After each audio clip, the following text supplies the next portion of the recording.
Vatican City, where thousands of Catholics gathered in St. Peter's Square this morning for the funeral of Pope Emeritus Benedict XVI.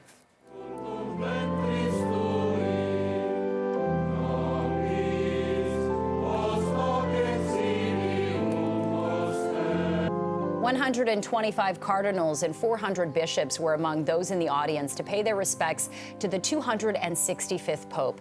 Heads of state and royalty, clergy from around the world, and thousands of Catholics have flocked to the Vatican despite Benedict's request for a low-key event. Ineffabili tua disposizione praese voluisti. Presta quesumus. The Mass began with music and a prayer for Benedict. Pope Francis presided over the ceremony under a canopied altar. Francis succeeded Benedict as pontiff after he announced his retirement. Benedict died on December 31st in a monastery in the Vatican Gardens, where he'd lived since his resignation in 2013. All right, so CTV's Paul Workman is live in Vatican City this morning and joins us live with more.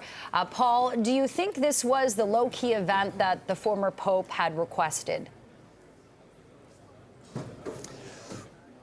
Well, I think it was as low-key as you can get when you consider that he was being buried at St. Peter's in the square itself, which of course is quite magnificent.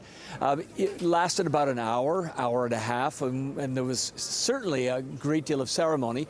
Not quite what you would have had for a pope who was living and then died in office. Of course, Benedict had been retired for about, I think, nearly a decade or so, and the square was not full this morning. Maybe about 50,000 people who were here, mostly pilgrims who'd come in from outside the city, a lot of clergy, and those were the sort of the invited guests. Two delegations, only two official delegations, Italy and Germany, because of course Pope Benedict was a German citizen.